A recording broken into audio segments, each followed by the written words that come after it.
Good evening, everyone. You may have noticed that we have an additional person on the dais this evening. It's my pleasure to introduce our mayor for the day, Carter Myron.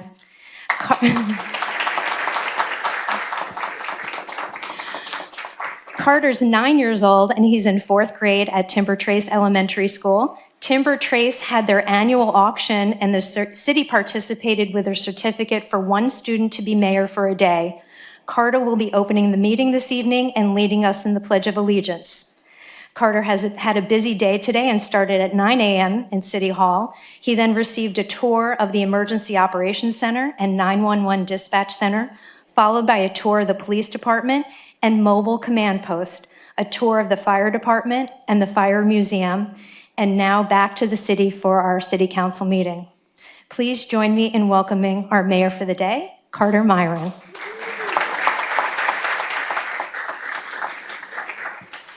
So Mayor Myron, if you could please call this meeting to order. I would like to call this meeting of the City Council of the City of Palm Beach Gardens to order. Would you all please rise and join me in the Pledge of Allegiance?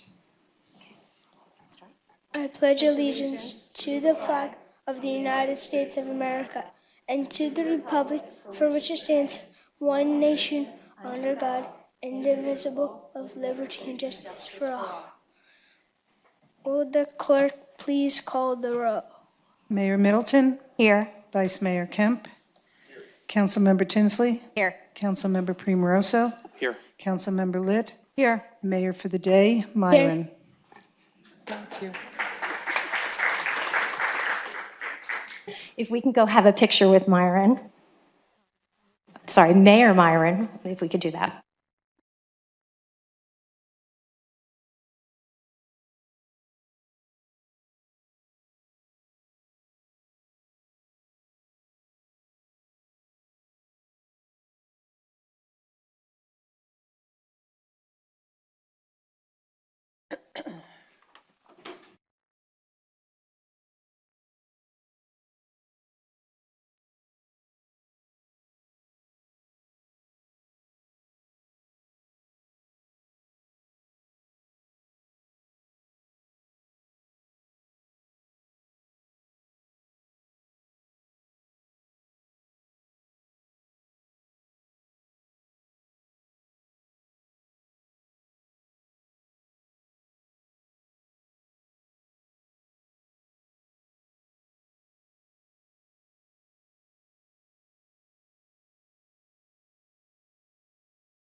Okay.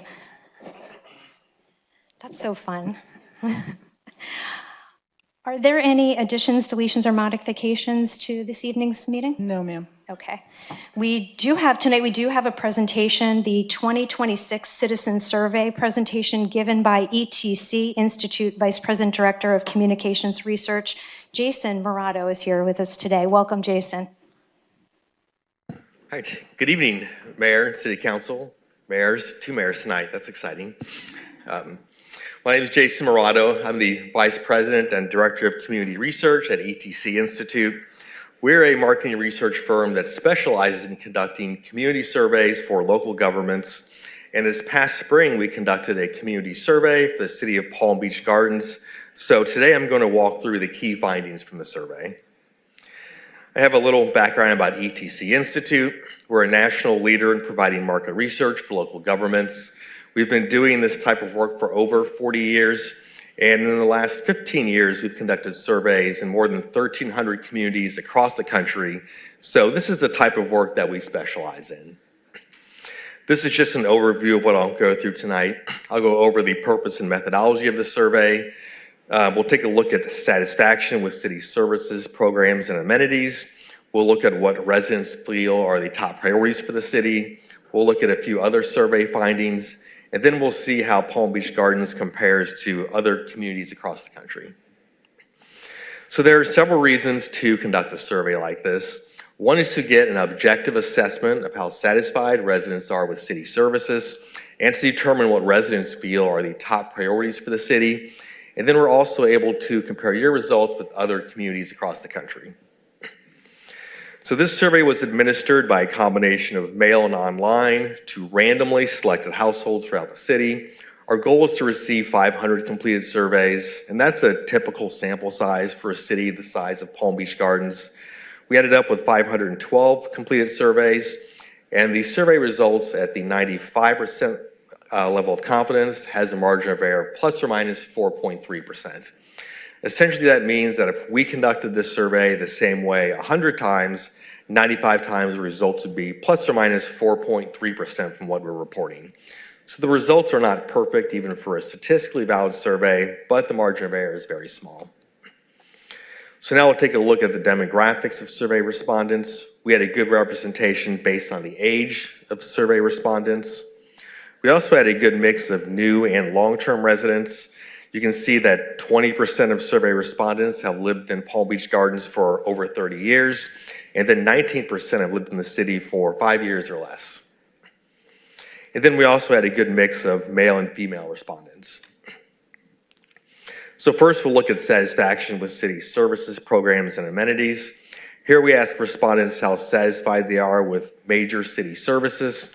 You can see the dark blue are those who are very satisfied, light blue is satisfied, the gray is neutral, and we interpret neutral as average or meeting expectations. It's a rating of a 3 on a 5-point scale, so it's not a bad rating.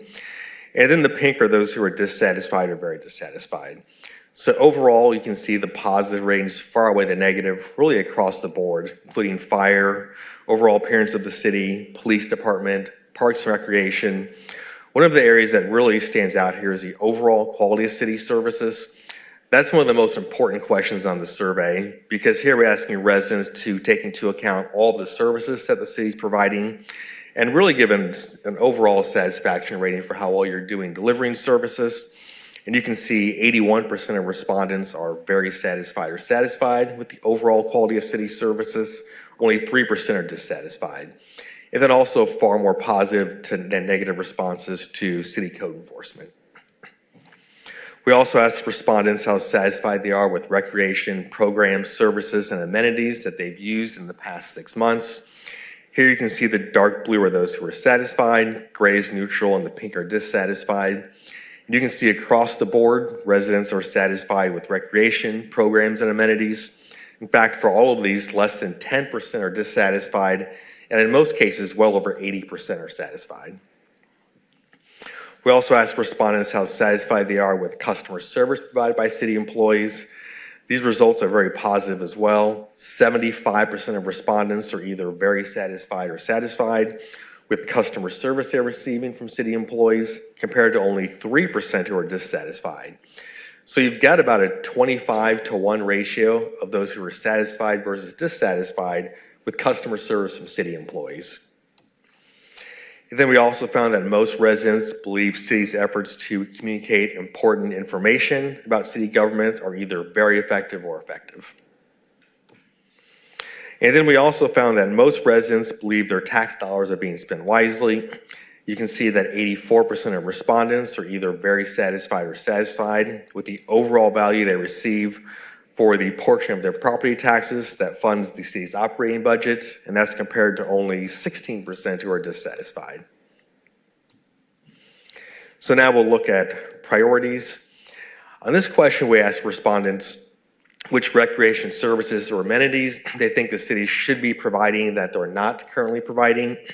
You can see the top 2 priorities are additional outdoor park amenities and enhancing citywide mobility through improved pedestrian, bike, and public transit infrastructure. We also asked respondents which additional recreation programs or amenities they would be most interested in using. You can see here the top priority, really by a wide margin, is adult wellness classes and training sessions, with other top priorities being youth sports camps and training, and then adult or youth private sport instruction. We also asked respondents which of these items they want to see more of in the city, and this is really related to growth and development areas.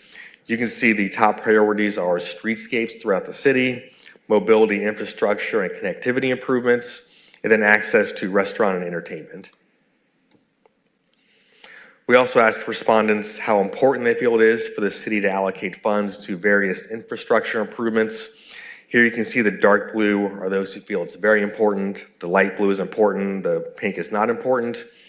The top two priorities here are walkability land use patterns and bicycle pedestrian safety. For each of those, over 90% of respondents feel it's very important or important for the city to allocate funding to those types of improvements. And then we also ask respondents which of these potential actions they feel are most important to their household. This question covered kind of a wide variety of different topics. And you can see the top two priorities are investing in emergency preparedness and resiliency, and then increasing pedestrian safety throughout the city. This is something that we call the important satisfaction rating, and this analysis is based on two types of data. First, we ask residents how satisfied they are with services or areas. Then we ask which areas are the most important. And the idea behind this is that those areas that have a combination of lower satisfaction, but at the same time are rated as the most important, are the ones we identify as the top priorities. So you can see the areas in pink are the top priorities. That includes mobility infrastructure and connectivity improvements. We've seen really that theme kind of throughout the presentation. And then the second top priority is workforce and affordable housing initiatives. We also had a couple of other findings to take a look at. We asked respondents to rate the importance of various reasons for deciding to live in the city of Palm Beach Gardens. You can see the area that really stands out as the most important reason is public safety and low crime. 86% of respondents rated that as a very important reason for living in Palm Beach Gardens, and most of the rest of the respondents rated that as important. The other most important areas are the overall design or layout of residential areas and the sense of community and neighborhood character, and then the quality of commercial businesses and service establishments. And then we asked respondents, what are your most preferred sources of getting information about the city? You can see there are three main sources that really stand out as the most preferred sources of information. That's the Palm Beach Gardens Signature City Magazine, social media, and the City of Palm Beach Gardens website. And then one more category to take a look at, we'll see how Palm Beach Gardens compares to other communities. For this chart, the dark blue line are Palm Beach Gardens residents who are either very satisfied or satisfied with each service. The light blue are the satisfaction ratings for residents throughout the state of Florida, and the gray bar are the satisfaction ratings for residents from all across the U.S. And this is based on a national survey that ETC Institute conducts every 12 to 18 months with about 10,000 randomly selected residents all across the country. So we're continuously updating the survey so that we always have current benchmarking data. And you can see that for all 8 services, Palm Beach Gardens rates significantly higher than both the Florida and the U.S. average. That includes fire department, the overall appearance of the city, police department, parks and recreation. The overall quality of city services is one of the areas that really stands out to me because, again, that's where we're asking residents to take into account all of the services that you're providing. And you can see you have an 81% satisfaction rating, which is almost double the Florida and national average, which are just barely over 40%. Palm Beach Gardens also rates much higher when it comes to communication with residents. And then customer service from city employees is another area that really stands out, where you have a 75% satisfaction rating, which is just about double the national average of 38%. And then code enforcement also rates significantly higher than the Florida and the U.S. average. So that's everything that I had. Just a quick recap. Obviously, we saw that residents gave very high ratings for city services, really across the board. That especially stands out when you compare your results to other communities. And then we saw when we looked at the important satisfaction rating that the top priorities are mobility, infrastructure, and connectivity improvements, and then workforce and affordable housing initiatives. So that is everything that I had. So thank you. Thank you very much. I appreciate you coming in and giving us such a thorough summary on everything and to see how well the city's doing. Do we have any questions or comments for Jason today? Just a couple. On the the first couple charts when you had neutral listed on there, does neutral mean that they weren't affected by or didn't use the service or had no opinion? Do we know what that? So those questions also had an option for don't know. So if someone said don't know, we interpret that as mean they don't have an opinion, they're not familiar with the service. Neutral to me means they do have an opinion because they selected something and not don't know. And that's really a 3 on the 5-point scale. So we interpret that as average, meeting expectations. But it is an opinion, and it means that those residents think you're doing fine in that area. Okay. Yeah. Yeah, no surprises on mobility, workforce housing, but it always cracks me up when I see these surveys about more restaurants. Like, I think we have enough.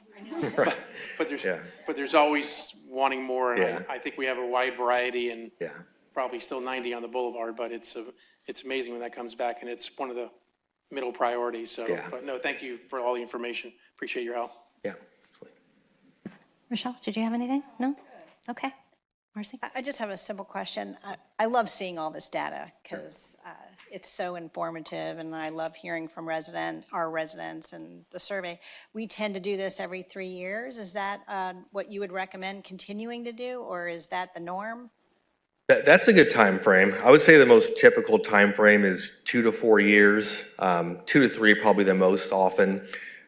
If you wait too long and then you're trying to compare results of previous years, you don't know maybe what impacted the changes. But it's also probably not necessary to do it, super frequently. So every 2 to 3 years, I'd say, is the most frequent time frame. Thank you. And also the time frame, is there in your opinion, the best time frame in which to do a survey, peak season, not during Christmas? Like, what Right. is your suggestion on when this should be set out within the timetable of the year? Yeah, this survey was done in the spring, and that's a great time to do it. We do these year round.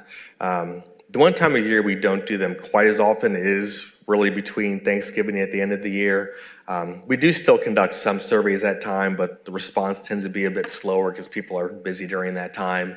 For areas that have a lot of snow or bad weather, that can also impact those results in the winter. But generally, any time of year is fine. And in the spring, when we did your last survey, is a great time to do it. The season, like snowbirds effect, that doesn't have an effect on a survey like this because it's done digitally, correct? Yeah, it's right. It's done by a combination of mail on and online. Yeah, combination of both of those, right? John, do you have anything? No? I'd just like to say, I appreciate the survey, a lot of information, good for us to, and the staff really to kind of look at what they're doing. And I'd like to say all of this reflects just how good the staff and everybody's doing. So it's just, it's a tribute to their work. So thank you, guys. Yeah, thank you. I mean, we love the feedback. It's nice to see that we're focused on the right things. It gives us, and our priorities are aligned with what our residents' needs are and wants. So we appreciate the information. So thank you for being here. So, Yeah, absolutely. Yep. Thank you. One last thing, is this going to be the presentation? I love the bar charts and everything. Is that going to be posted on our website going forward? It's on the website. It's on there already. Okay, thank you. Thank you again. Great. Thank you. Okay, next, we have comments from the public, and I do have a couple public comment cards. And so when I call your name, if you can come to the podium, and if you can state your name and address for the record. And we're going to start with Cynthia Lynn, please.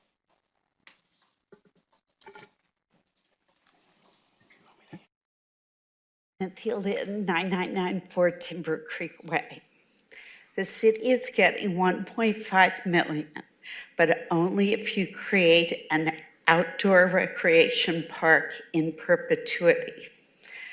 Forever is a long time to have to pay to live with and maintain a bad decision. I ask that you move the infrastructure, all picnic facilities, pavilions, trash cans, and bathrooms to the parking lot.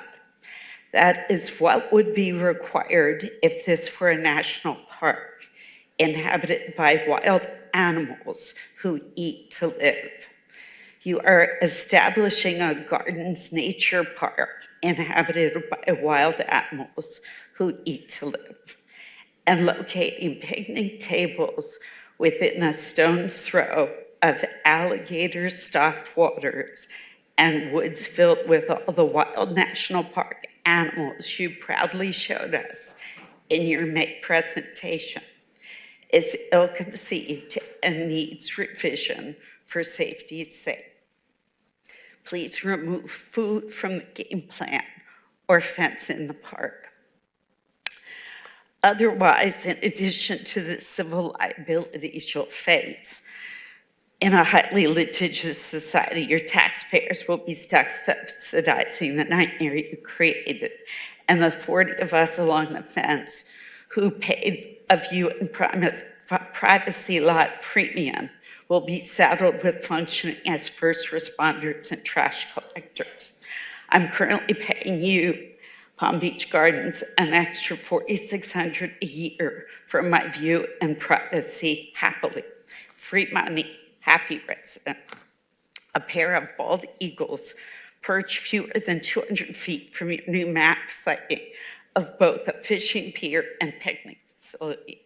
No one had reported this pair to Audubon until I did in May. They are not 4.5 miles away, as you claim in Redding, nor are they more than 500 yards from the fishing pier, as you alternatively claim. Study the Audubon map below and online against your own map for dimensions. I filed a request with Audubon to validate their habitat when they migrate home late fall. I ask again of you that this park proposal be tabled until late December when our protected birds, such as bald eagles, wood storks, and sandhill cranes, return to their protected habitat. Habitat protection of bald eagles is federally mandated, and 3 laws are in violation. Thank you. Thank you. Sorry. Next, we have Suzanne Klein.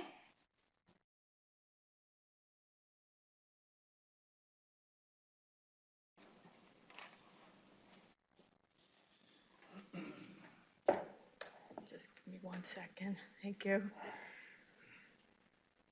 Tell me when you're ready. You ready? Yep, take Okay. your time. All right. If you can state your name and address for the record, please. Thank you. Hi, my name is Suzanne Klein, and I live at 10040 Timber Creek Way, Palm Beach Gardens.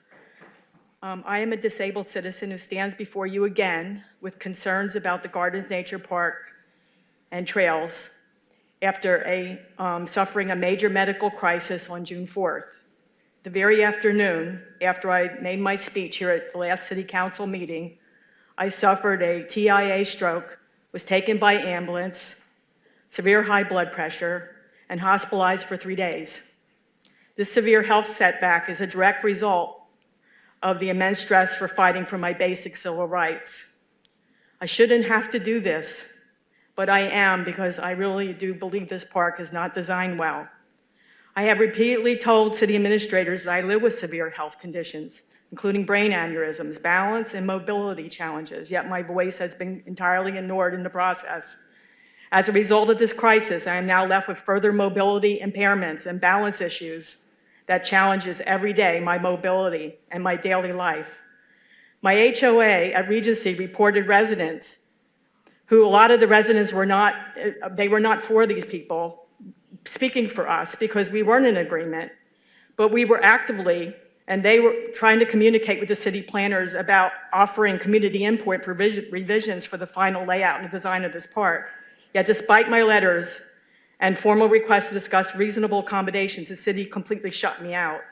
There's been some reports. I read the report from the ADA consultant. I'm just going to read a couple statements for briefness of time.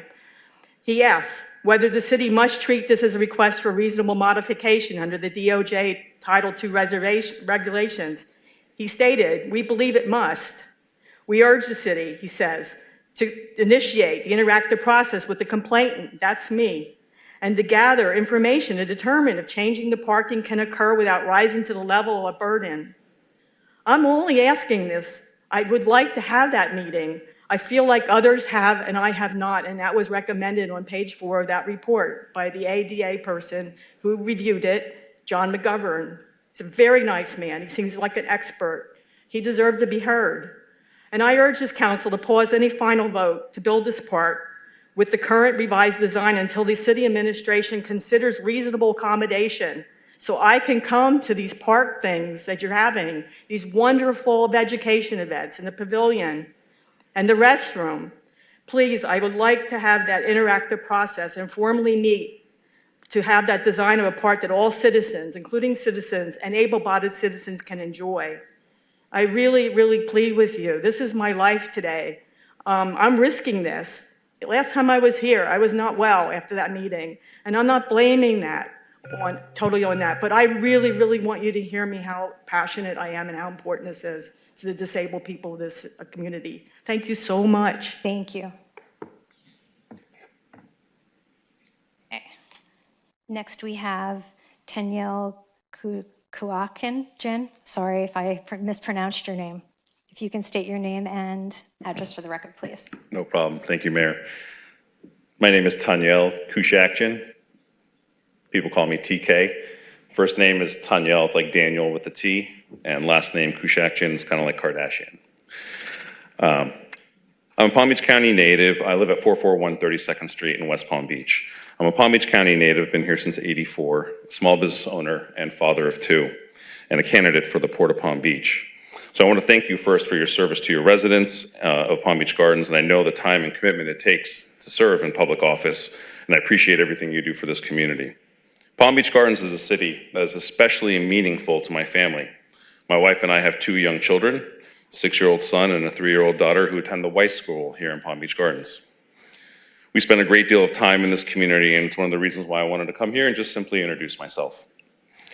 Many people don't realize that the Port of Palm Beach, that Palm Beach Gardens is in the Port of Palm Beach district. In fact, the residents of Palm Beach Gardens elect port commissioners, yet many have never met one or even know what a port commission does.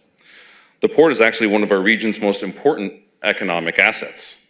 It processes more than $14 billion in commodities each year, nearly 400,000 cruise passengers each year, and supports 10,000 maritime jobs in Palm Beach County. And it has not levied taxes, which is a great thing. But being a port commissioner isn't simply about overseeing port operations. It's about representing the people who live throughout the 17 municipalities that make up the Port District. And I believe the relationship between the port and Palm Beach Gardens and all of these municipalities could be stronger than it is today. The port should be listening, collaborating, working alongside our local governments to identify opportunities that strengthen our economy and improve the quality of life. For over 15 years, I've served in executive leadership positions in government and the private sector, working on transportation, infrastructure, public policy, and economic development. I've also had the privilege of serving on the Port of Palm Beach Audit Committee twice, giving me firsthand knowledge of the port's finances. I'm not running to learn the job. Clearly, I'm running to deliver results. My priorities are straightforward: bring in more cruise ships to the port, creating more good-paying local jobs, investing in our modern infrastructure, and strengthening the relationship with gardens in the 17 municipalities of the district. I believe in greater transparency. I believe you televise your meetings here. The port does not televise its meetings. I think that people should see their government in action. And that's one of the things that I would do if I'm elected. My campaign is simple, or my promise is simple: protect what's working, fix what's not, and position the port for its next generation of growth. So I just want to say hello, introduce myself. I'll be in the back of the room for a few more minutes if you want to say hello, and thank you for your time and for your service to our community. Thank you. Thank you. Next, I have Heather Diekman.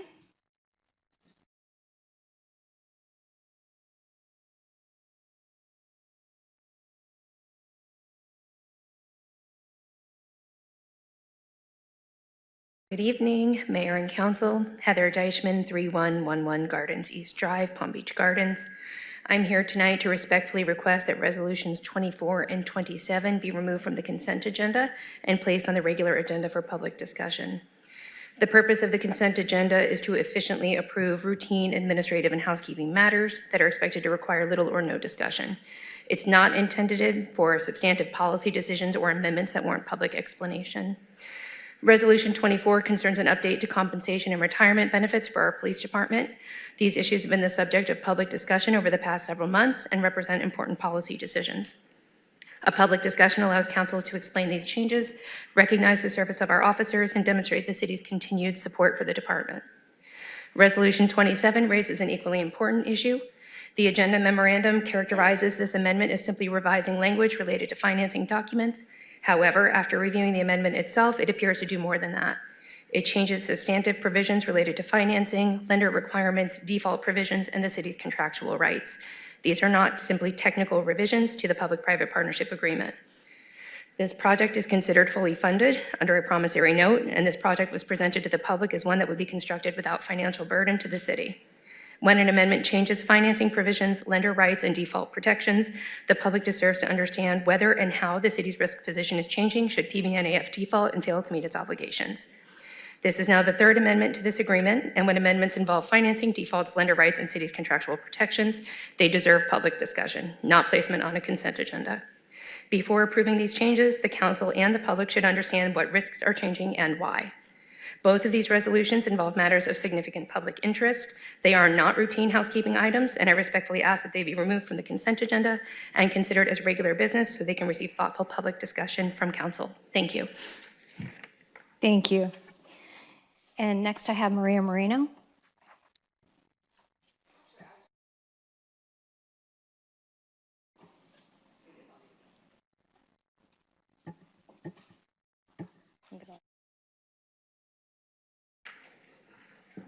County Commissioner Maria Marino, District 1, 3 Carrick Road, Palm Beach Gardens, Florida, and I am going to comment on the consent agenda. And I just wanted to say for the record that I want to thank Ron Ferris for doing what he does, which is work with all of our agencies to put together something that makes the city a success.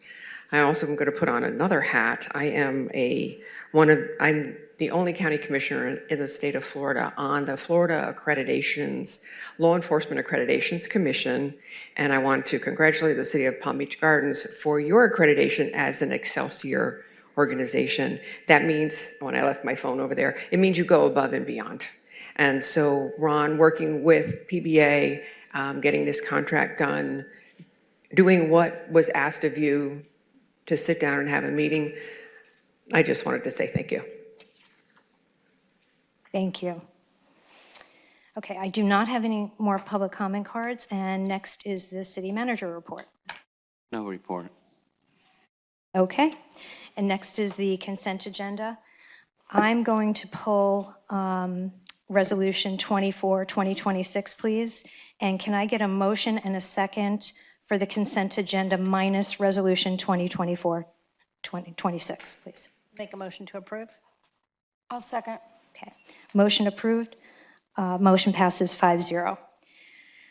And can the clerk please read the title for Resolution 24, 2026? Resolution 24, 2026, a resolution of the City Council of the City of Palm Beach Gardens, Florida, approving and ratifying a memorandum of understanding with the Police Benevolent Association to amend the current collective bargaining agreement at Appendix A, retirement, with regard to all city police officers, sergeants, and communications operators, providing an effective date for other purposes. Okay. I think you need to call a vote. You need to call a vote on that. Oh, okay.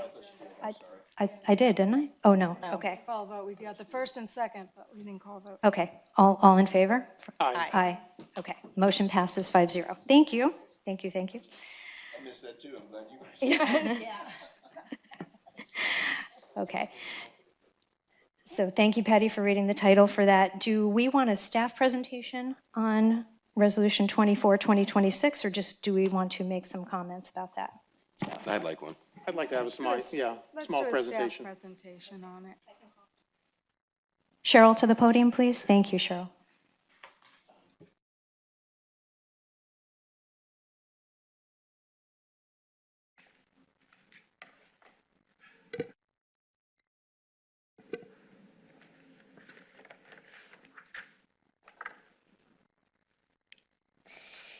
Good evening, Mayor, Council. For the record, Cheryl Stewart, Human Resources Administrator.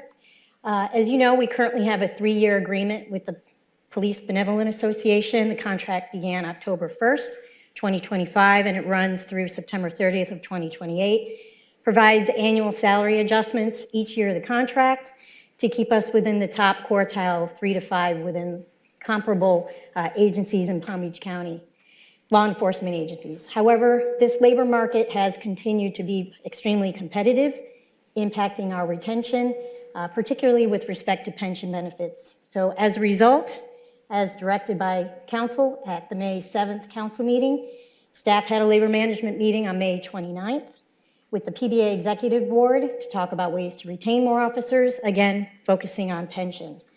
As a result, several improvements were identified and placed into a memorandum of understanding, which would provide 3 improvements. Principally, number 1, an additional 0.5% cost of living adjustment effective October 1st, 2026, for a total of 2% paid annually every October 1st. The second is a tiered 8-year drop, deferred retirement option plan in which officers could work a maximum of 30 years. Eligibility for extending the drop the additional 3 years from 5 to a maximum of 8 in the drop would be based on years of service upon entering the drop. And the last item that would change would be to include up to 300 hours of pensionable overtime annually calculated at an officer's regular hourly rate of pay in effect that the overtime is earned, which would be added to base pay when calculating the average final compensation for the last 5 years of their employment. The initial cost of these improvements for the upcoming fiscal year would be approximately $1.6 million. However, a new actuarial study would need to be done in order to see what the cost of that would actually be. That would come before council in an ordinance forthcoming before implementing the changes that would all be effective October 1st, 2026. So on June 25th, the PBA voted in favor of ratification, and staff is recommending council approval of the MOU. Okay, thank you. Can I get a motion and a second to approve Resolution 24, 2026? Make a motion to approve. I'll second. And let's bring it back for discussion. So, anybody have any questions on this? Comments? Nope, I think it was very well put together, and obviously we've had a lot of responses from residents via email or in person or walking around the streets, recognizing that we needed to do something a little bit different over and above the contract that we had in place, which is rare. We don't like to do that, but I think in this case it was well justified and we needed to do something. So thank you to Ron, to staff, the PBA, everybody who got to the table, our officers, and put this together to show them that we do care. We do want to be in the top 3. We are an accredited agency, as Commissioner Marino has said, and let's make it happen going forward. So thank you. Michelle? I'm glad the mayor pulled this. I think it's important for everyone to hear exactly, what happened and what went down at those meetings. And I also thank Ron and staff for coming up with a solution that did pass handily with PBA, and look forward to the final resolution with the actuarials and to see how we're going to make it work so we can pay for this, because it's important. For brevity, I agree with both my colleagues that just spoke 100%. Thank you. Thank you. Yeah, I'll echo everybody's comments. I'm happy to see that we did something and that Ron worked with the PBA to get this done. I think it's important that we keep retention of our officers. I'd like to see the COLA in there. I mean, it's all good. I'm in a pension also, and so I think this is a really good deal. I hope it keeps some of our officers, as I think we've got one of the best police departments around. And it's kind of untraditional to a couple months after getting a contract to go and do an MOU, but I don't like to do that, but I think it might have been needed here, and I'm glad we did it. Thank you, Ron. I concur with my fellow council members and vice mayor, so thank you for putting this together. Mr. Ferris, thank you for meeting with everybody, and our safety is really important, and it's important for morale and to make sure that we, are the best and be able to keep the best and the brightest in the city. So thank you for putting this together and making this happen. So let's take this to vote. All in favor? Aye. Aye. Okay. Motion passes 5-0. Okay, tonight we're holding a quasi-judicial hearing on the following cases. Ordinance 15, 2026, first reading, voluntary annexation of one parcel totaling 0.14 acres located at 1950 Smith Drive. This means that the City Council is required by law to base its decision on the evidence contained in the record of this proceeding, which consists of the testimony at the hearing, the materials which are in the official city file on this application, and any documents presented during this hearing. The council is also required by law to allow cross-examination of any witnesses who testify tonight. Cross-examination may occur after the staff, the applicant, and other participants have made their presentations and will be permitted in the order of the witness's appearance. It is necessary that anyone who testifies at the hearing remain until the conclusion of the hearing in order to be able to respond to any questions. If you plan on testifying this evening or wish to offer written comments, please fill out a card and give it to the city clerk. Cards are available to my right. The city clerk will now swear in all persons who intend to offer testimony this evening on any of these cases. Do you solemnly swear to tell the truth, the whole truth, and nothing but the truth, so help you God? Okay. Can the clerk please read the title? Ordinance 15, 2026, an ordinance of the City Council of the City of Palm Beach Gardens, Florida, annexing pursuant to a petition for voluntary annexation one parcel of real property comprising a total of 0.14 acres, more or less, at 1950 Smith Drive, located on the south side of Smith Drive, approximately 0.3 miles east of Ellis and Wilson Road in Palm Beach County, Florida, as more particularly described herein and as depicted on the map attached hereto, declaring that the voluntary annexation petition bears the signature of the owner of the real property annexed hereby, amending Article 2 of the city charter by redefining the corporate limits, providing for transmittal to the Florida Department of State, the Palm Beach County Clerk of Court, and Palm Beach County. Severability clause and authority codified, providing an effective date for other purposes. Okay, I'm going to open the hearing, and we need to declare ex parte. I'll start with Bert. None. Michelle? None. None. I have none. None. Okay. And staff presentation. Good evening, Martin Fitz, our planning manager.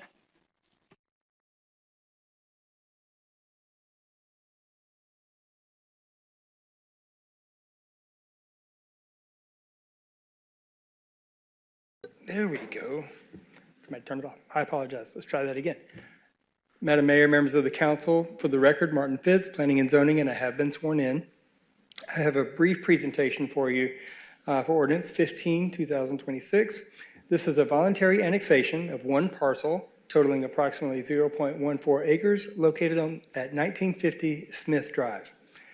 For reference, this parcel is located on the south side of Smith Drive, approximately 0.3 miles east of Ellis and Wilson Road.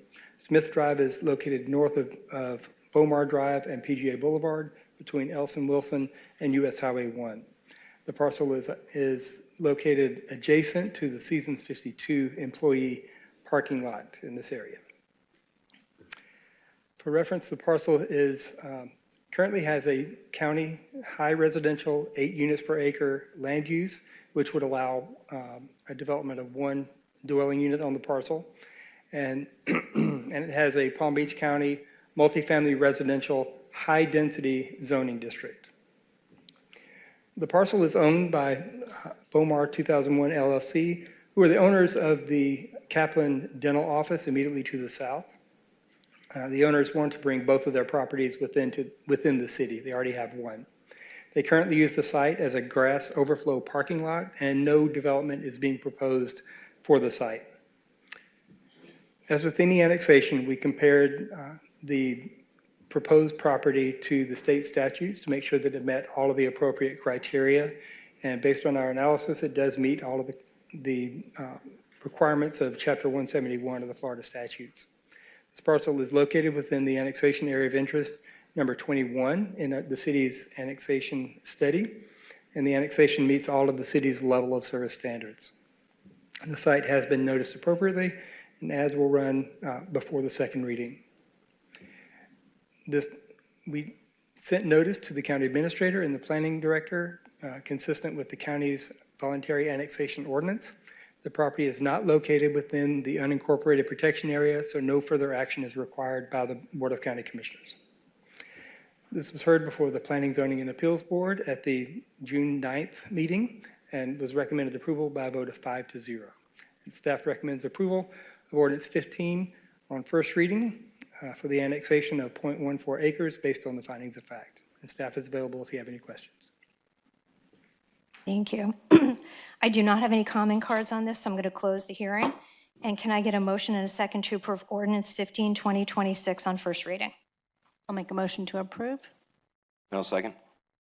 Okay, let's bring it back for discussion. Any questions, comments? No? Okay. No. Let's have a vote. All in favor? Aye. Motion passes 5-0.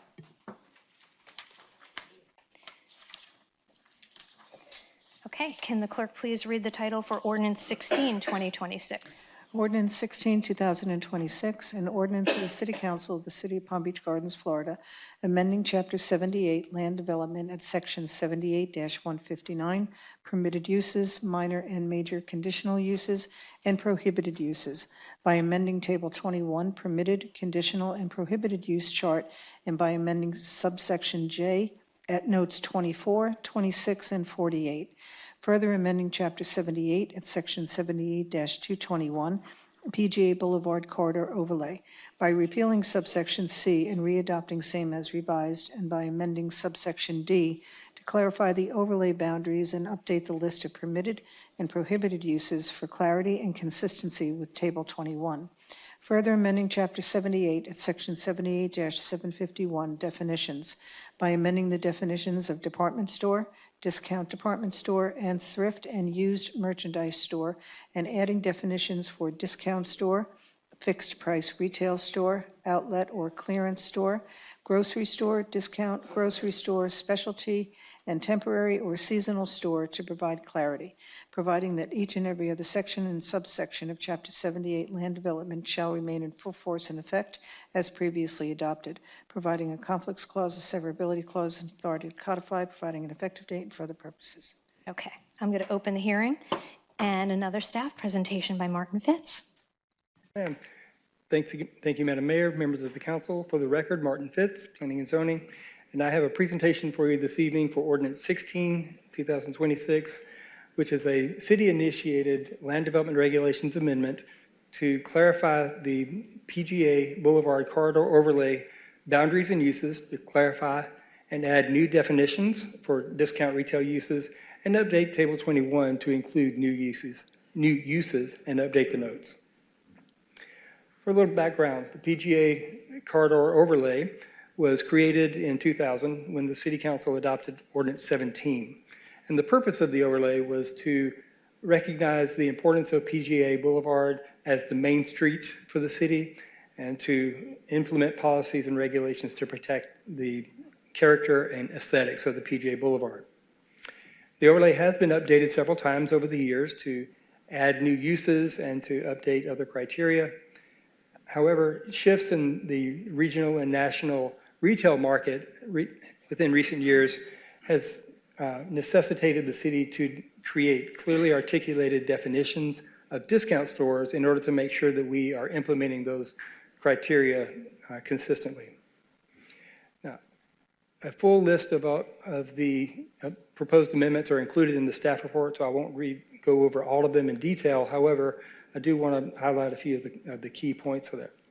First is in Section 78-159 with the permitted uses, conditional uses, and prohibited uses.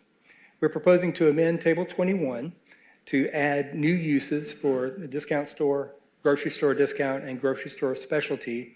We're also providing new definitions for those. We're proposing to amend Note 24, Retail General, to clarify that discount uses are not included within those since we're adding new discount uses. Proposing to amend Note 26 for the thrift and used merchandise stores to remove a maximum square footage limit, and amend Note 48 for veterinary offices and clinics to provide minor and major conditional use criteria for any proposed veterinary offices or clinics that wish to locate in the overlay. Moving on to the to the overlay itself. We are seeking to clarify the boundary language in order to better identify which parcels may be located within the overlay.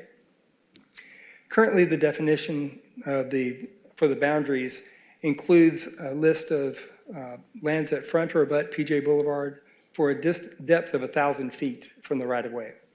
Additionally, PUDs that front or abut and have a distance of up to 1,000 feet, and then all of those parcels are within, of the PUD is within. The 1,000 feet provisions that are within there are a little redundant, because if the property is front or abut PGA, then they're within that 1,000 feet. However, the 1,000 feet language does allow for some confusion, because there are some properties that are within 1,000 feet but don't front or abut, which would not be in there, but with the 1,000-foot language, it does lead to some confusion.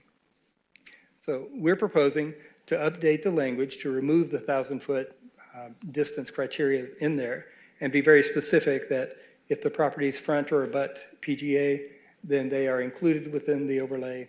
If any portion of the PUD fronts or abuts, the entire PUD is within.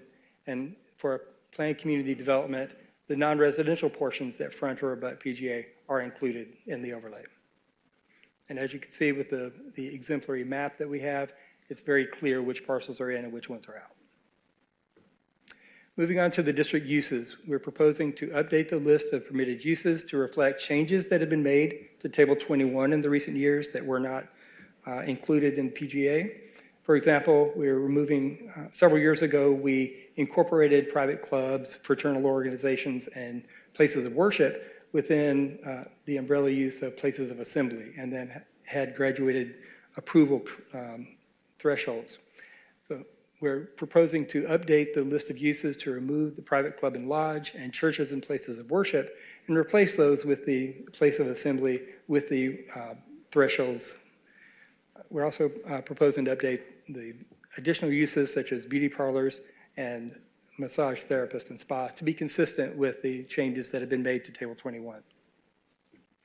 Additionally, we're proposing to add new uses to the overlay, again, consistent with changes to Table 21, such as adding medical spa or an off-campus emergency department. These are new uses that were added to Table 21 that were not reflected. So we were adding those with the same approval criteria, such as medical spas permitted use, and the off-campus emergency department is a major conditional use. We're also proposing to add a veterinary office or clinic standalone as a minor conditional use, and if it's in an inline location as a major conditional use. There are some locations that are currently, veterinary offices that are currently in the overlay that were in place before the overlay came into existence. So those would be able to continue as they currently are. And finally, for uses, we are proposing to clarify and update the list of prohibited uses to include grocery stores, discount, consignment stores, thrift stores, and seasonal stores. These are all types of discount stores, and I'll note that discount stores have always been prohibited within the PGA overlay. This is just clarifying the language so that to make it easier to determine what uses are or are not prohibited. We're also proposing to remove duplicative language regarding the parkway, and also proposing to allow projects that are 3 acres or less to request to waive the special 55-foot front setback requirement. They would still have to come before the council for approval of the waiver and to provide adequate justification. Currently, waivers may not be requested for provisions to the PGA overlay. As mentioned previously, we're proposing proposing changes to the definitions. We're updating the definitions for department store, discount department store, and thrift and used merchandise stores for clarity. And we're adding definitions of a discount store as an umbrella category, and more specific uses of the fixed price retail, outlet or clearance store, grocery store discount or specialty, and temporary or seasonal stores. In summary, I would note that the purpose of these amendments are to clarify the language and approaches to the PGA overlay. So we want to clarify the boundaries and the uses, and also clarify uses that are permitted within the overlay. In preparing the amendments, we sent copies of the draft language to the PGA Corridor Association and the Palm Beach North Chamber of Commerce to get feedback on the uses that we're proposing and the changes. We have received letters of support from both agencies, and we were able to talk to several of the businesses and answer their questions that they had as well. The petition has been noticed pursuant to city code with an ad in the Palm Beach Post. This was also heard at the June 9th Planning, Zoning, and Appeals Board meeting and was recommended approval by a vote of 5-0. And staff recommends approval of Ordinance 16, 2026 on first reading as presented. And staff is available if you have any questions. Thank you. I do not have any comment cards on this ordinance, and so I'm going to close the hearing. And can I get a motion and a second to approve Ordinance 16, 2026 on first reading? I'll motion to approve Ordinance 16, 2026. I'll second. Okay. Any questions, discussion? John, want to start? No? No? I have a question. If nobody else has, go ahead. Yeah, I have a quick question, Martin, that I meant to ask during agenda review, just because it was somewhere in the packet. What is a CN zoning district?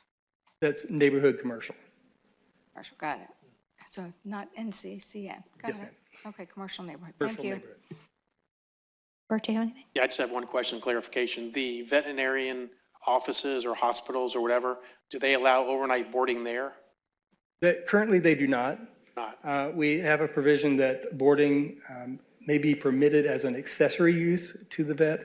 And this is not dogs or cats that have had procedures and need to wait for recovery. This is actual boarding, like you're going on vacation and you need someone to watch your pets while you're Oh, gone. yeah, I understand that. I just wanted, somebody that has a dog or cat has a procedure, they might have to stay overnight. So do we allow that? That's allowed currently. It That's is not allowed part of the currently now, ordinance. okay, so that will stay in place. Yes, sir. Okay, thank you. Sorry, Marcy? That's exactly the same question that I actually asked in agenda review because I didn't realize boarding had a different definition than those animals that had surgery and needed to stay overnight for care. Please stay out of my mind. So, thank you for asking that too. But I do have an additional question, and thank you for clarifying that as well. But we had talked in agenda review about the permitted and conditional use chart, which had that subnote, the reference to footnote 80, and I couldn't find the language for the addition of footnote 80. Was that cleared up, or? Yes, ma'am. That was a Scribner's error on our part. We had previously included that in a previous draft, and it was repetitive of the definition that we added, so we removed the note from the table. That makes total sense. Okay, thank you. I just wanted to verify that. Thank you. Okay, and I don't have any questions, so let's bring it back for a vote. All in favor? Aye. Aye? Aye. Aye. Okay. Motion passes 5-0. Thank you. Thank you very much. Okay, can the clerk please read the title for Ordinance 17, 2026? Ordinance 17, 2026, an ordinance of the City Council of the City of Palm Beach Gardens, Florida, amending Chapter 62, Streets, Sidewalks, and Certain Other Public Places at Article 2, Streets by adopting new Division 3 to be entitled Golf Cart and Low-Speed Vehicle Regulations, in order to regulate operations of same within certain rights-of-way within the city, providing that each and every other section and subsection of Chapter 62 shall remain in full force and effect as previously adopted, providing a conflicts clause, a severability clause, and authority to codify, providing an effective date for other purposes. Okay, I'm going to open the hearing.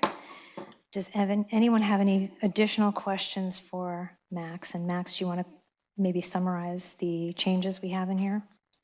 Certainly, Madam Mayor. What I did after the last meeting is Patty and Renata graciously created a verbatim transcript of the discussion so I could know everything that you all said and could address all your concerns. I went back and I did that. This ordinance now, I separated golf carts and low-speed vehicles because low-speed vehicles are already permitted to be operated everywhere in the state within the state's guidelines because they're treated like cars. They have to have license, a driver license plate, they have to have insurance, everything like that. And then I went back and addressed your concerns as it related to crossing county and state highways.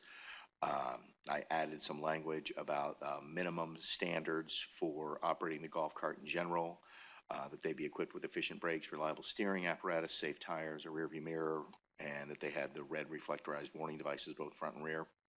And that if they operate them after sunrise, before sunrise or after sunset, they have to be equipped with headlights, brake lights, turn signals, and a windshield. And then I went through here and just cleaned up the language and made sure that it completely comported with state law as it relates to the speed limit, to 25 miles an hour and less on our roads, and that if they're operated on multimodal pathways, that's only the multimodal pathways in Avenir and Alton. That didn't change, and that the speed limit on the multimodal paths is 15 miles per hour. And I also added a provision that requires golf cart operators to yield the right-of-way to pedestrians on multimodal pathways. Operation of golf carts in city parks is still prohibited. That hasn't been changed. It said except where permitted by a traffic control device, so we could put signage up if it was desired, or the administration thought it was a acceptable use to put it and allow it in a particular park. We could put signage up that would permit it. And Councilmember Tinsley actually brought up a question that I don't think I fully understood or appreciated when you brought it up during agenda review about public right-of-way, and it's in section 6262 E5. And so I'm offering this change to you now, because I think it addresses your concern. You were talking about public rights-of-way.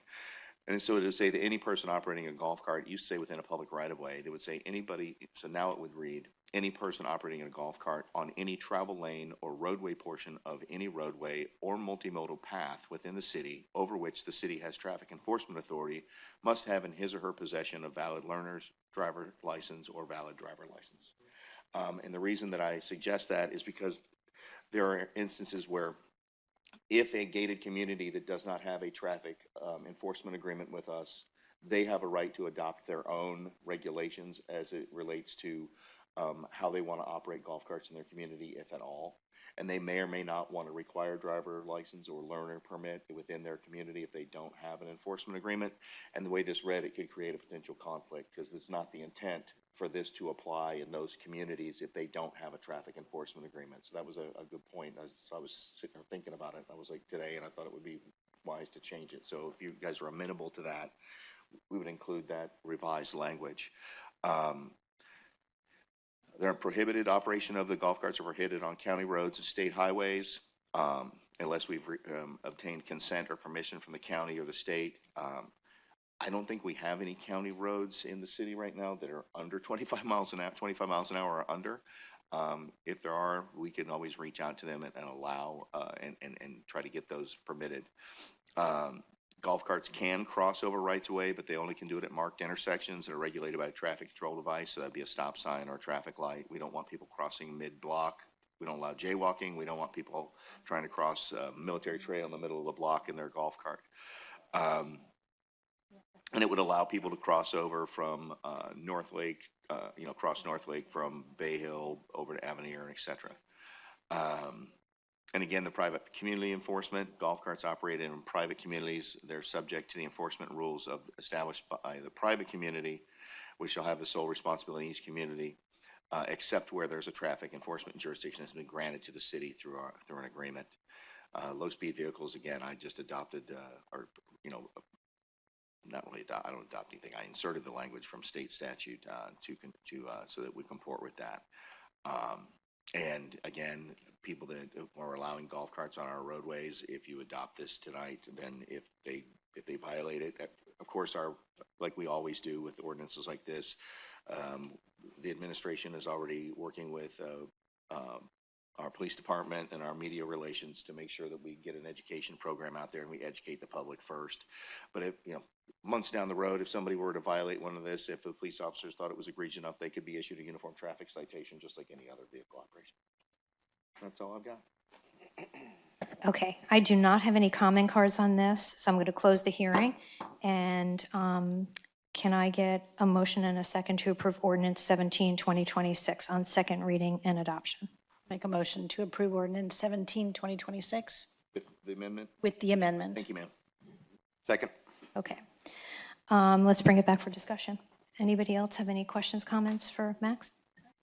had one comment because I brought it up to Max, and I was just, something that surprised me, an LSV, because it's considered a motor vehicle, the person with the learner's permit would have to have an older driver, a licensed driver with them, but a golf cart, that's not the case. Correct. So those will be on the streets with people with learner's permits and no licensed driver beside them, so. Correct, that's a possibility, Something. yes, ma'am. I didn't know that until Max told me that too, at my agenda review as well, which was surprising. We'll be ducking the 12 and 13-year-olds, though. Yes. Yeah. And 10 and 9. Any other questions or comments? I had just a couple little things. Is Ryder Cup, just for clarification, is that county road or city road? Well, it's Just because I think there's some 25-mile-per-hour sections on there. it's actually it's in Northern's jurisdiction.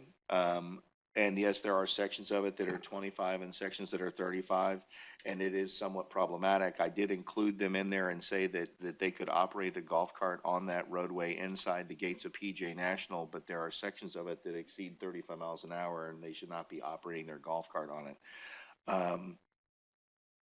They do that now.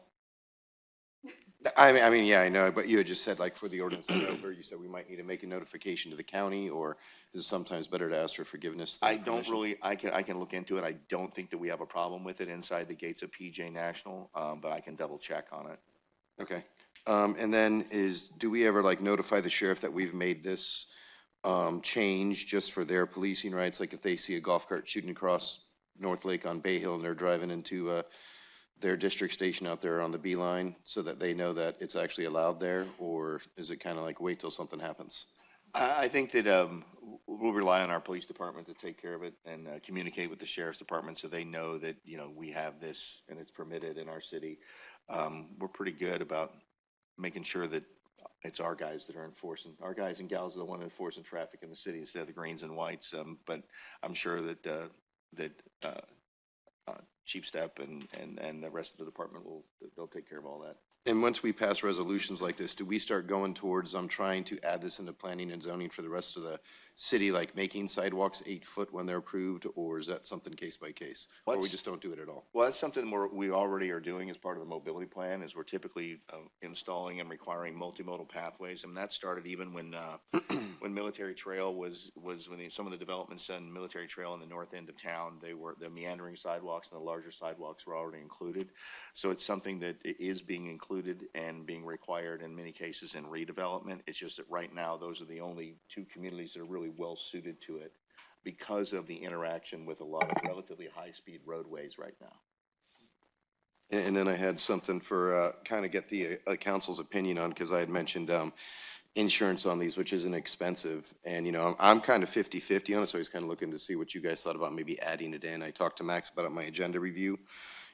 50-50, if my car got sideswiped by, a kid, 15-year-old in a golf cart, I'd want to know that I could get it repaired by them without having to, like, sue them or anything else, that they had insurance on it. But the other side of that is I also don't want people that have had golf carts and operating for an extended period of time to then have to go out and get something additional. So it's kind of wondering what your thoughts were on that. Well, I mean, I can pipe in that I know pretty much everybody that I know that have golf carts have insurance on it. It's a minimal expense, so I'm not opposed to it because I know a lot of people have it. But, I mean, that would be up to the council. I'm not opposed to the addition if that's something you choose, but. Is it a separate policy that has to be issued, or is it part of an umbrella under a homeowner? It's a separate policy, or Separate. some people have it under their homeowners, because I called on mine, but it's a fine line, everybody interprets it a little differently, and, who knows if they're carrying enough. What kind of insurance and how much insurance? I think it's a whole nother. It opens up a can of worms. Yeah, a can of worms. It's Yeah, I almost don't a know if- snowball. Yeah, I don't know if I want to go down that route. Yeah, I'm fine with that too. Like I said, it was just one of those things that I was literally 50-50 down the line with what should we do, but, I'm good with leaving it out too.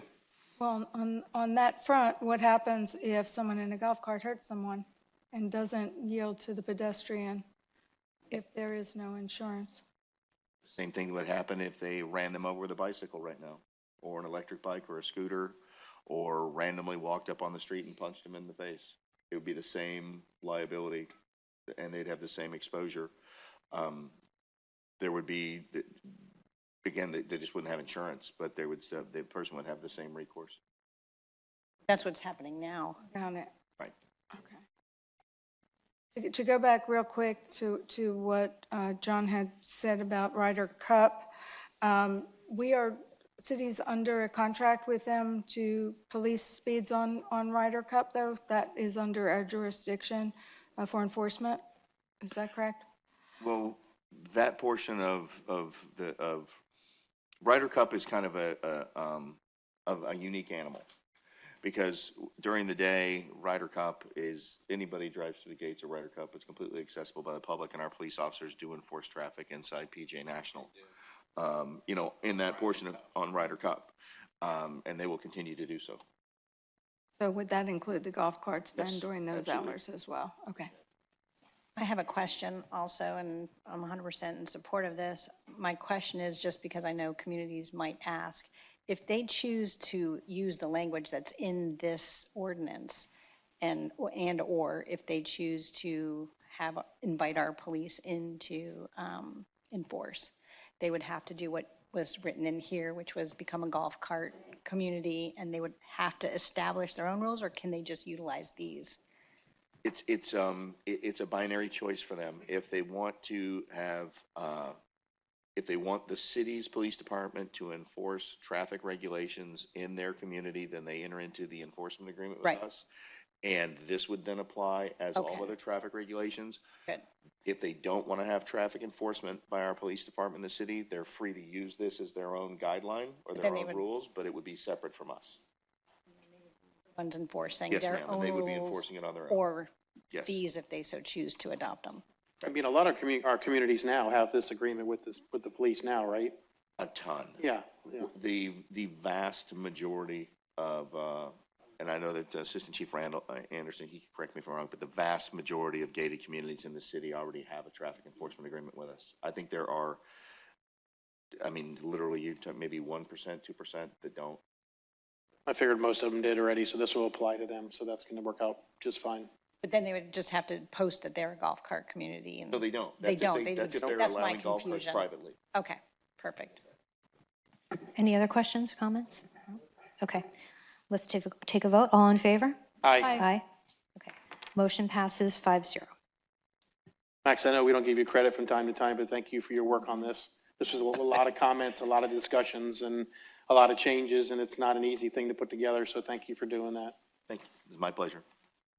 Okay, can the clerk please read the title for Resolution 20-2026? Resolution 20-2026, a resolution of the City Council of the City of Palm Beach Gardens, Florida, adopting a proposed maximum millage rate for the City of Palm Beach Gardens for fiscal year 2026-2027, setting the date, time, and place of the first budget hearing, providing an effective date and further purposes.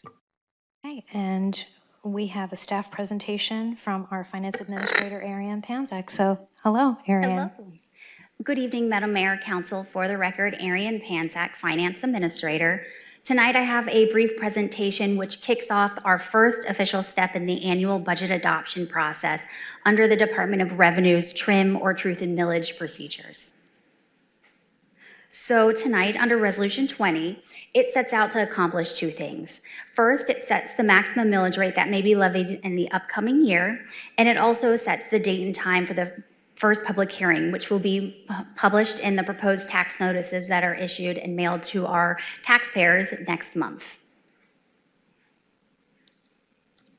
So for fiscal year 26-27, staff is proposing an operating millage rate of 5.0537 and a debt service rate of 0 for a total millage rate of 5.0537, which is the same rate as the current year's rate. The proposed maximum millage rate of 5.0537 is 5.74% above the rollback rate of 4.7795. And someone might ask, what is a rollback rate? And the rollback rate is basically the rate that would generate the same amount of revenue that we received in the current year. It's also important to note that this rate cannot be lowered, that the rate can be lowered at the budget hearings, but it cannot be increased without notifying each taxpayer by mail. So tonight, we are only setting the cap. In addition, the city must also notify the county of the date and time of our first public hearing as not to coincide with the county or the school board. The school board's hearing is set for September 9th, and the county's hearing dates are set for September 3rd and the 15th. And staff is recommending that our first public hearing be held on September 10th, 2026. And one final note for tonight's presentation. In the coming weeks, staff will send out a link to the proposed budget using our interactive budget platform with OpenGov. And we do look forward to working with the council, our budget review board, and the public in reviewing this year's proposed budget. So moving into the required action for tonight, staff recommends approval of Resolution 20-2026, setting a maximum operating millage rate of 5.0537 and setting the date and time for the first public hearing on September 10th, 2026 at 6 p.m. in City Council chambers. I'd be happy to answer any questions. I have no comment cards on this, so I'm going to close the hearing. Can I get a motion and a second to approve Resolution 20-2026? I'd like to make a motion to recommend approval of Resolution 2020-26, setting the maximum operating millage rate of 5.0537 mils and setting the date for the first public hearing on September 10th, 2026 at 6 p.m. in these chambers. I'll second. Okay, let's bring it back for discussion. Any questions or comments? Okay, let's take a vote. All in favor? Aye. Aye. Motion passes 5-0. Thank you. Can the clerk please read the title for Resolution 28-2026? Resolution 28, 2026, a resolution of the City Council of the City of Palm Beach Gardens, Florida, approving the contract of legal... Hold on one second, sorry.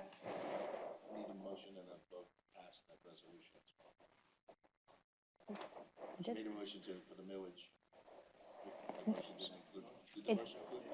I said, yeah. Yeah, sorry. Yep. That's twice tonight. I said 20-2026. She read the whole thing. She read the millage and the date, September I just want 10th. to make sure that we got it exactly. I just want, important, we had to make sure we get. We're good, thank you. Okay, great. Sorry, Patty. Do-over. Do-over. Resolution 28, 2026, a resolution of the City Council of the City of Palm Beach Gardens, Florida, approving the contract of legal representation with Liberty Counsel for the defense of the city's annual Christmas and Hanukkah display, providing an effective date and for other purposes. Okay, Max, you're up again. You need some coffee? I feel like I do. It's been a surprisingly long day. As you know, I mean, there was a lot of discussion back in December, January about the display of the menorah and the creche on our piano in our lobby, and the council expressed a desire to see if there was a way for that to come back and do that. And I said I would look into that, and I did. It took a couple of months. I worked with Richard Mast. He's an attorney at the Liberty Counsel. He was very helpful, very informative. Shared with me a bunch of their research that they had done. We had some lengthy discussions and, actually very pleasant debates over this issue. And the long and short of it is that after having that, sharing the photographs and the pictures of how we had displayed it and the surrounding additional secular holiday displays, they felt very confident that that they could defend the display if someone were to challenge it. And I said, well, if you really feel that confident, you'd mentioned a defense agreement. Would you be willing to sign a defense agreement to defend the city? And they said yes. And I said, all right. So we went through that. We negotiated the agreement, and that's what's before you tonight. It's only for on the piano in the city hall, the way we have displayed it in the past with the surrounding or accompanying holiday displays, the decorations that Patty and her staff do so beautifully in our lobby. And what this agreement does, it provides for the defense of the city if someone were to challenge that, alleging that we were violating the Establishment Clause of the U.S. Constitution by displaying these two particular religious symbols. And again, they will defend for free, so there will be no legal cost to the city for the defense of the lawsuit. However, if they weren't to prevail, and the city and the opposing side was awarded attorney's fees and/or damages, then that would be on the city. Okay. I do not have any comment cards on this, so I'm going to close the hearing. Can I get a motion and a second to approve Resolution 28, 2026? Make a motion to approve Resolution 28, 2026. Second. Okay. And any discussion, questions for Max? None? Okay. Let's have a vote. All in favor? Aye. Aye. Motion passes 5-0.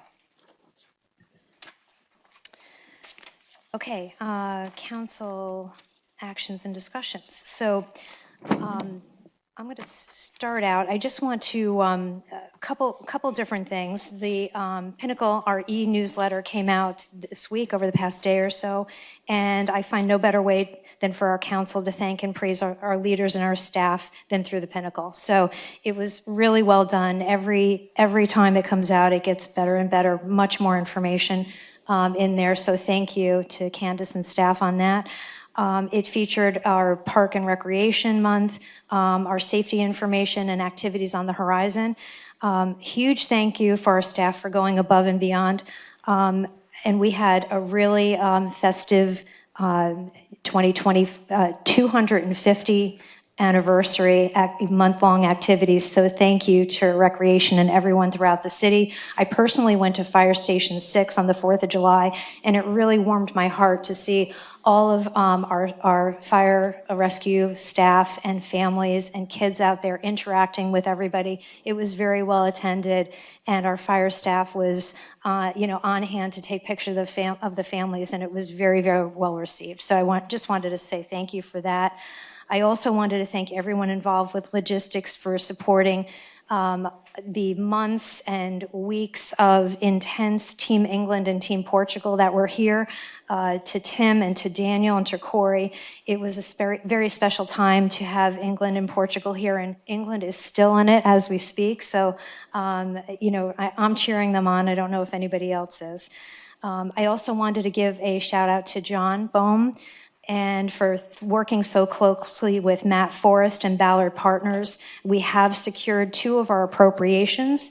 So we secured $300,000 in economic development infrastructure, and we secured $500,000 in our Thompson River dredging project. So thank you for being, there you are, John. Thank you for being so involved with that with Matt Forrest. We're delighted about that. So, and that's all I had. So, John, did you have anything? Okay. Sorry, just. Go, let John go first if he has. We'll let John go. He's vice mayor. Yeah, that's what I'm. I was going to say the same things you did. I noticed the appropriations, and Matt Ballard said that we should probably come out less than 50% with what we went after the veto pen, and we came out around 65%. So I thought that was pretty good that we did it, and also great job, John, up there this season. And I was also going to talk about Parks and Rec. I mean, they did a great job between trying to get all of this 250th together in our consent agenda. It's Parks and Rec month, so I think it was a great month to be Parks and Rec month because they knocked it out of the park between having Portugal, England, 250. The only thing I was mad about, what Charlotte said she's going to bring it back, was there was no cardboard regatta. So I was really looking forward to see that, and she said they're going to try and do it again. And I said if she does it again, I'm going to put a boat together. So let's do it. Something else I had seen that was sent to us was they're doing a fire truck pool coming up. And September 5th, it's a Saturday. And it's going to benefit autism, and I thought it'd be cool if we got together, maybe found a couple extra people. And well, if you read it, there's 4 different ways that you could win. You could win by highest donations, or you could win. So we don't have to win the fire truck pool, and we'll find some 3 people to help us do it. And, Want to do a council team? Is but that then what we you're can asking? kind of look towards maybe very raising big people, funds for them, strong so, people. but try and get involved with that. So that was something I noticed. And that's all I got. Okay. Rochelle? Yeah, it's funny because I was going to do that too. So it's a good idea, John. So I want to take this back to a discussion we had at last month's meeting and formally request for council consensus to direct the city manager to schedule and prepare a council workshop on the potential effects of the property tax amendment on the city, along with a discussion on the upcoming 2026 and 2027 budget. I was looking for some time during the weeks of the 17th or 24th of August. That would put us after the August meeting. Hopefully, we can get the property appraiser to come in at that meeting. And then this would also be before the budget meetings. We were looking with the city for maybe August 27th. It's a Thursday. Does that work for everybody? And can we get consensus to direct I would Ron second to that. do Yep, that would be great. I would second that. August what? August 27th, it's a Thursday? Thursday. 27th is a Thursday? 27th is fine. We'll be ready for that. And Dorothy Jacks has confirmed she'll be here August 6th council meeting. August. So we've got consensus, Bert? You're 6 o'clock. good with that? I'm And John? okay on the 27th of August, Thursday. Yeah, I'm okay too, and I think it'd be, do we do it during the night or during the day would be the one thing, if Dorothy Jacks is gonna come to that, or August 6th. She's gonna be at our Doesn't council. matter. She's going to be at the Oh. August 6th She's the council she's meeting. sixth. What works better for everyone? It doesn't matter to me. You have to be, I'd say 6 o'clock again. Yeah, 6 p.m.? Okay. Okay. I'm good with that. wouldn't have to take off work. Yep. Thank you That'd be great. all. 27 Yep. at 6 p.m. Thank you. Okay. Ron, you are so Marcia, go. directed. Mercy? Do you have anything else, Rochelle? Nothing, okay. Thank you, Mayor. I do have one quick question, and that is, now that we completed, not to add more work to Max's plate, but now that we have completed the golf cart thing, I know a lot of people have talked about e-bikes, and I would like to ask the council if they would like, or if they would support staff working with our police to bring some sort of an e-bike ordinance for discussion and or approval as well. I know that that's a big issue in a lot of communities. Yeah, I mean, I would support that, but I'm a little leery right now because didn't the state just decline to do something? Yeah, Governor DeSantis just vetoed it. I'm nervous about, I mean, we could talk about it, maybe try to put some structure and have discussions for down the road. Maybe the legislature dives in it again at the end of the year and does something early next year. But to start discussions, I don't think hurts. I mean, I think it's a problem. And as I mentioned in my agenda review on Tuesday, that these e-bike crazy people out there, we should confiscate and form our own force with e-bikes that we confiscate, because these kids are, it's not safe. It really isn't. And I just can't believe the state hasn't tried to implement something. But I know our police force, our staff's doing a great job out there trying to educate these kids, and But there's only so much they can do. only so much you can do, and they're all over the place, and we got to figure out something down the road. It is dangerous. A lot of communities are, I mean, I know last year, and that's the top issue that was brought up, is a lot of communities had a lot of issues because they didn't know how to enforce it. And they ask our police, I know, for assistance, and our police has done a great job in educating as many people as possible, but it's a tough situation. We may see, now that the governor vetoed it, more cities doing something on their own. I just I got agree. something from a resident today, actually, about another city in Florida that has just done it. So that may be the way forward, but we won't know. Has So, Jupiter I passed mean, anything? They've been Yeah, talking they about this for did. months. Yeah, that's what I was gonna say. is I Oh, they was did? Yeah. Oh. Waiting to see what, I don't think they have. I talked to They other have. council members, and they were struggling to get it, but they're ahead of us to kind of see what they do, I think, with the research, or even I think the county's working on something. Didn't we talk about that? Like, kind of see what the county and Jupiter does and kind of line up with them when they do it, open the discussion and educate, but that way we kind of can meld something that we're in line with all of them, so we don't have, we come up with something, they come up with something, and then the county comes up Right. with something, and we have to amend ours, so I kind of agree with, it needs to be discussed, but let's wait and see what happens with the others. Yeah, I agree, so. Mr. And, Ferris? Yeah, so I'd confirm that the county's getting closer and closer. And that would be one example. There are other cities that have ordinances about them. Some of them even don't allow them. So there's a lot of research that has to be done. We'll start some research and get some examples and get back to you as soon as we have something that we can put in front of you. Thank you. Thank you. Thank you. Awesome. That Bert, was it. anything else? Yeah, if you don't mind me reading a paragraph out of the proclamation that we passed tonight on recreation. I always like to take care of my recreation folks, and I was going to have Mayor Carter read it, but I'm not even sure he can read half the words on here, let alone me. But the one paragraph that I think is really important in here, it talks about, if you don't mind, Mayor, the past calendar year, we had 6,300 households participate in recreation programs.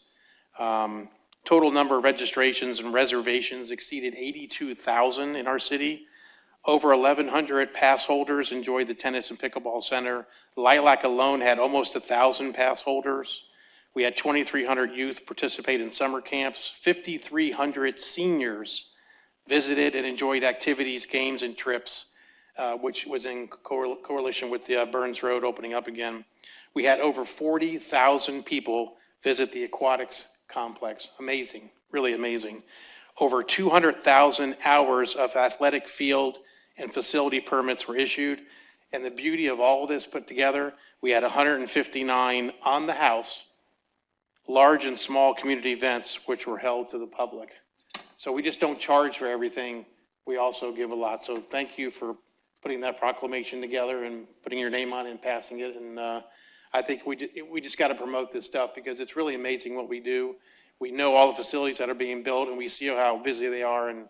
But it just, the numbers are just staggering, and I know it's only going to go up. So thank you to Charlotte and your team for everything that goes on. Yeah. I concur. I was going Thank to you. pull it, but I didn't want, Carter was a little nervous He over was a there. little Yeah, nervous, I didn't want to mess with him, so. Awesome. But thank you for letting me read that. I appreciate No, it. thank you for highlighting that. So Charlotte and your team, you're amazing. So everybody, it's a team effort. Yep. Anything else? So anybody have anything else? Do we have a city attorney report? No, I have spoken way too much this evening. I'm finished. Thank you. I agree with that. Okay. So with that, meeting is adjourned.